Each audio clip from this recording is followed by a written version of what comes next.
Chapter 11 NCERT class 10 का electricity का जो कि चैप्टर 11 है, इसके कुछ न्यूमेरिकल्स करेंगे। पहला न्यूमेरिकल हमारे पास यहाँ बोर्ड पे लिखा हुआ है और इस न्यूमेरिकल को आइए करते हैं, देखते हैं कैसे करेंगे, आपको बताते हैं कैसे होगा।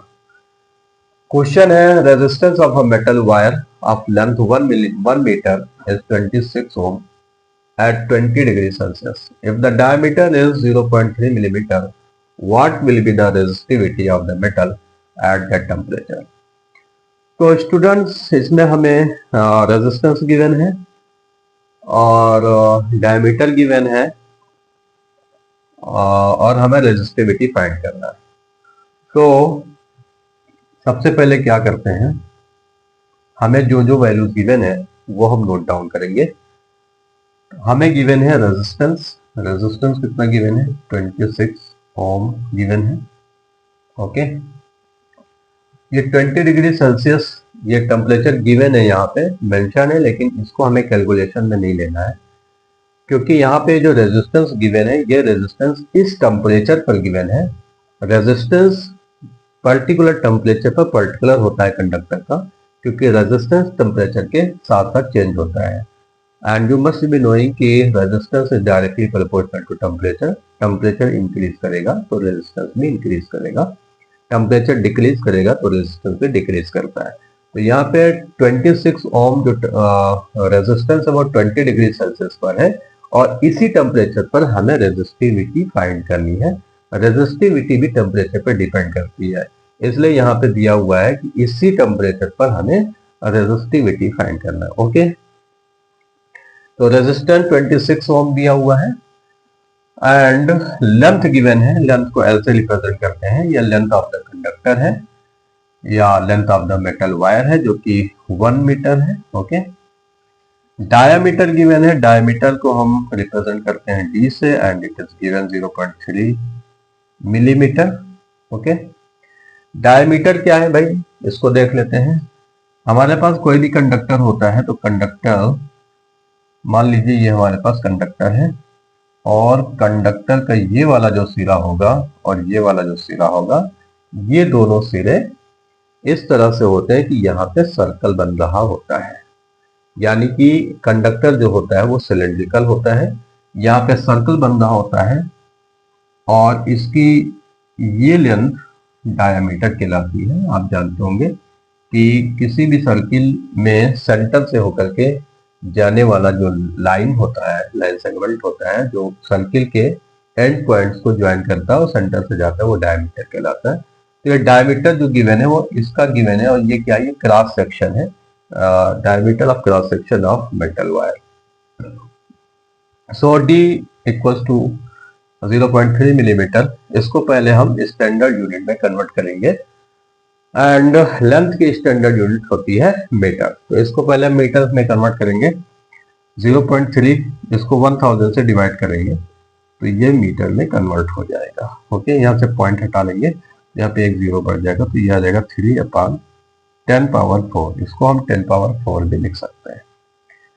ये हो जाएगा कितना मीटर, डायामीटर। ओके, यहाँ से रेडियस फाइंड कर लेंगे। रेडियस क्या होती है, रेडियस डायमीटर की हाफ होती है, you must be knowing that, और radius is equal to diameter by 2।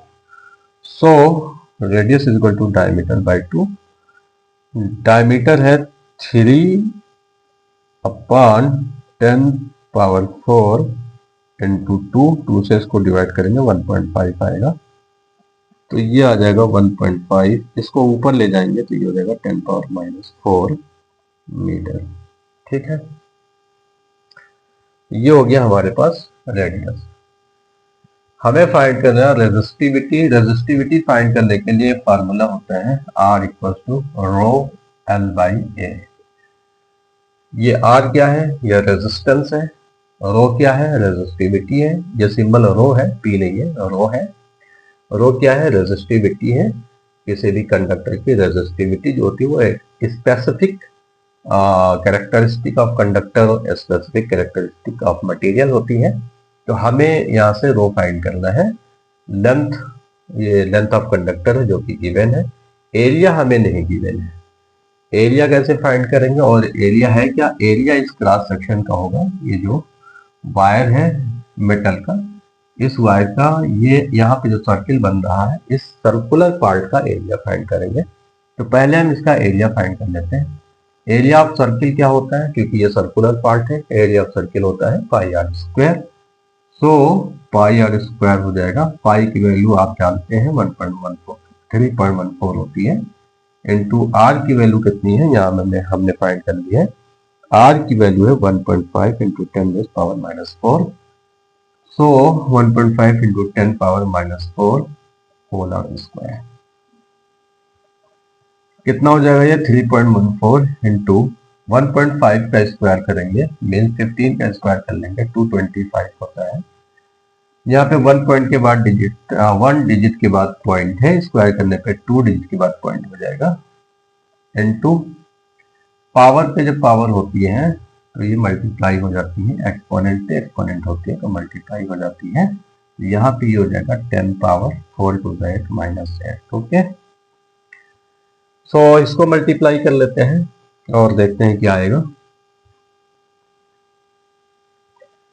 3.14 2.25 5 4 का 20 कैरी 2 5 1 का 5 2 7 5 3 का 15 2 4 का 8 2 1 का 2 2 3 का 6 2 4 का 8 एंड यही होगा 0 7 8 15 carry 1 1 and 5 6 2 8 8 16 carry 1 1 1 2 2 and 2 4 and 6 10 carry 1 6 7 point 2 digit के बाद यहाँ 2 डिजिट के बाद यहाँ टोटल 4 डिजिट के बाद लग जाएगा, इतना आ जाएगा ये 7.0650 into 10⁻⁻⁸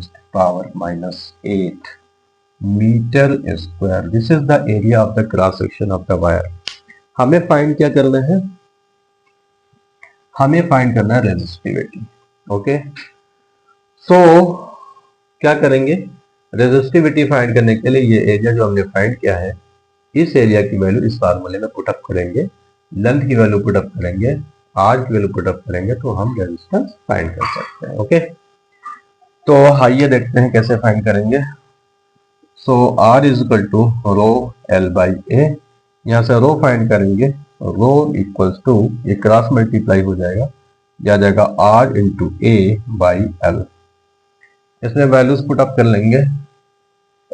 so rho equals to capital R की वैल्यू 26 है एंड ए की वैल्यू हमने ये फाइंड कर ली है 7.0650 इंटू 10⁻⁻⁸ अपॉन लेंथ 1 मीटर है अपॉन 1 कर लेंगे।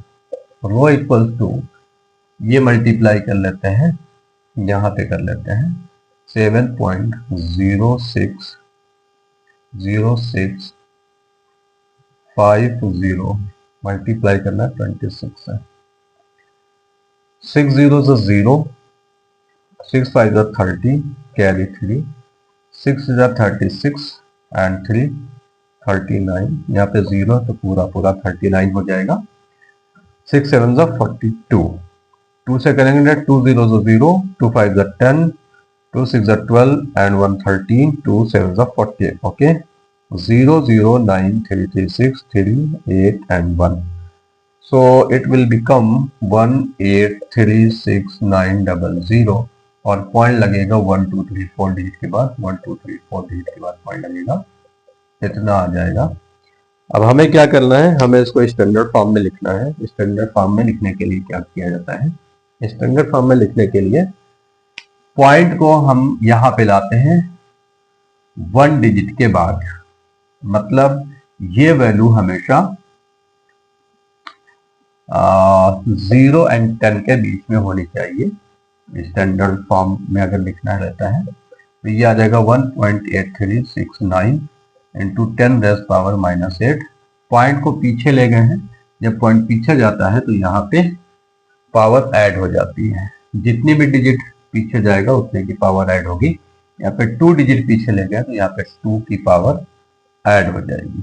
Okay, So it will become now 1.8369 into 10 raised power minus 6, and this is resistivity, and you must be knowing the unit of resistivity. It is the ohm meter, so it will become ohm meter.